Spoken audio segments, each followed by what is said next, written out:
We had never had a medical device like that. 3 children, this is our first major medical issue happening. We sanitized everything. That was our biggest concern. I alcoholed everything in my house. We wore gloves. Everything was cleaned nonstop. My biggest concern when we started tube feeding was that we were going to feed the bed every night, and I was going to end up with stinky sheets and stinky carpet, or he wasn't going to get his nutrition. Maybe his body wasn't going to accept the formula. And those were really my biggest concerns. Well, I was concerned that I was not going to be able to care for Julia properly, that I wasn't going to be able to do the feedings properly. I wouldn't know when to feed her, how much to feed her, what formula to use, if I needed to change formulas. His other concerns were basically, would he be able to play sports? Would he be able to go swimming? Would he be able to play soccer? Would he be able to play outside with his friends? And all of those were kind of put at ease when he realized afterwards that he could do all of those things. Thousands of parents are successfully caring for their tube-fed children using enteral nutrition formulas that provide complete and balanced nutrition for a growing child. Some children may always be tube-fed. Others transition from total to partial tube feeding. Some may eventually be able to return to eating, getting all of the nutrition they need by mouth.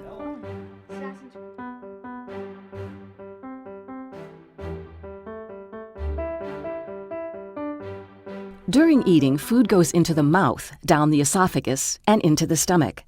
With tube feeding, formula is delivered directly into the stomach or the small intestine through a feeding tube.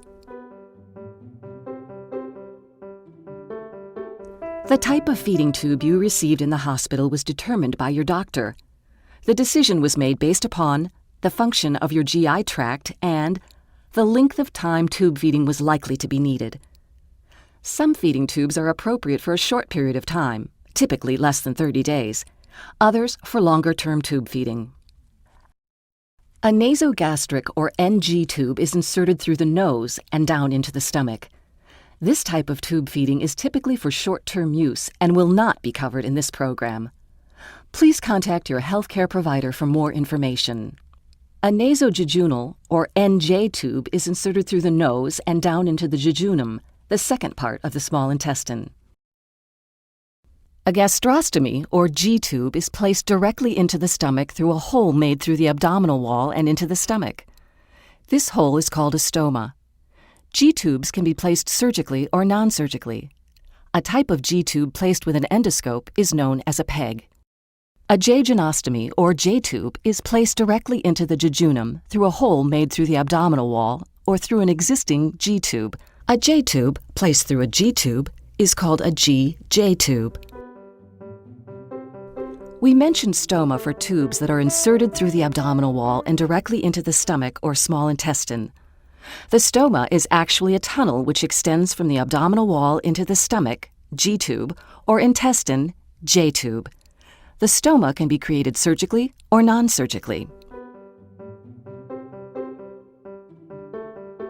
Many younger children use low-profile tubes that lay close to the skin.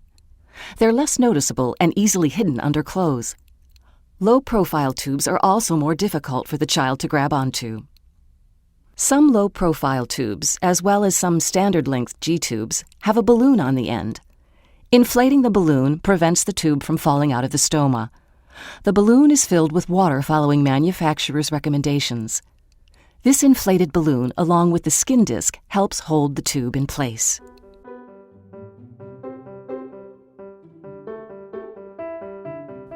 Over time, the balloon can begin to lose small amounts of water through evaporation.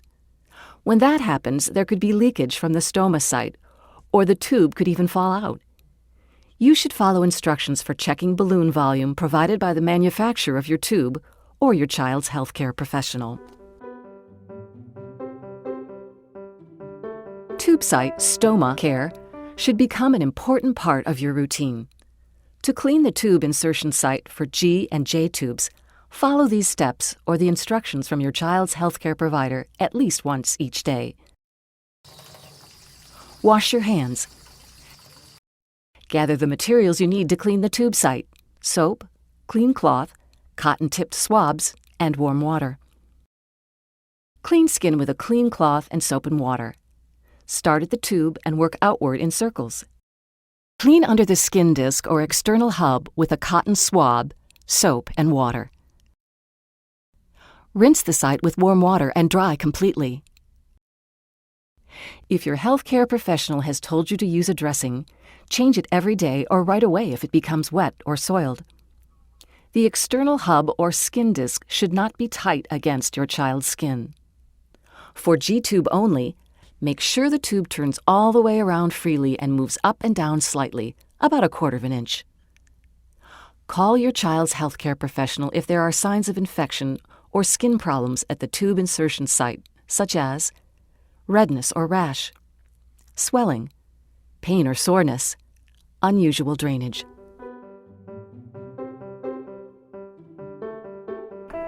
Your child might not be able to eat or drink, but good mouth care is still important. Your child's teeth, gums, and tongue should be brushed with a soft toothbrush and a small amount of toothpaste at least twice a day. Rinse with water is needed to freshen the mouth. If your child's mouth or lips are dry, ask your healthcare professional to recommend a lip balm or moistener. Call your child's healthcare professional if you notice bleeding or other mouth problems.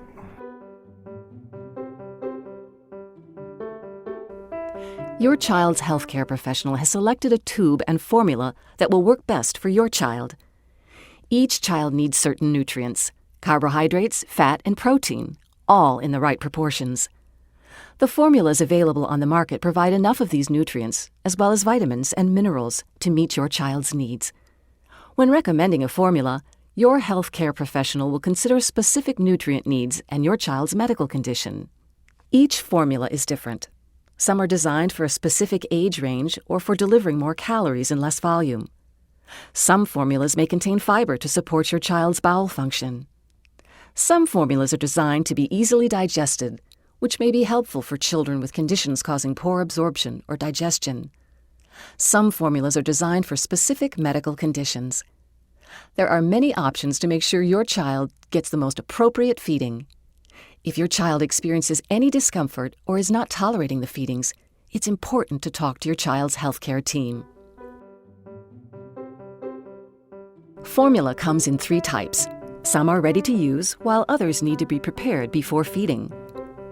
Ready-to-use formula does not have to be mixed with water before use. It comes ready to use, in cans, reclosable 8 fluid-ounce plastic bottles, and 1 liter ready-to-hang containers.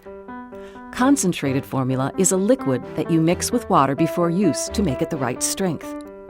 Some formulas come in powder to be mixed with water to make a liquid feeding.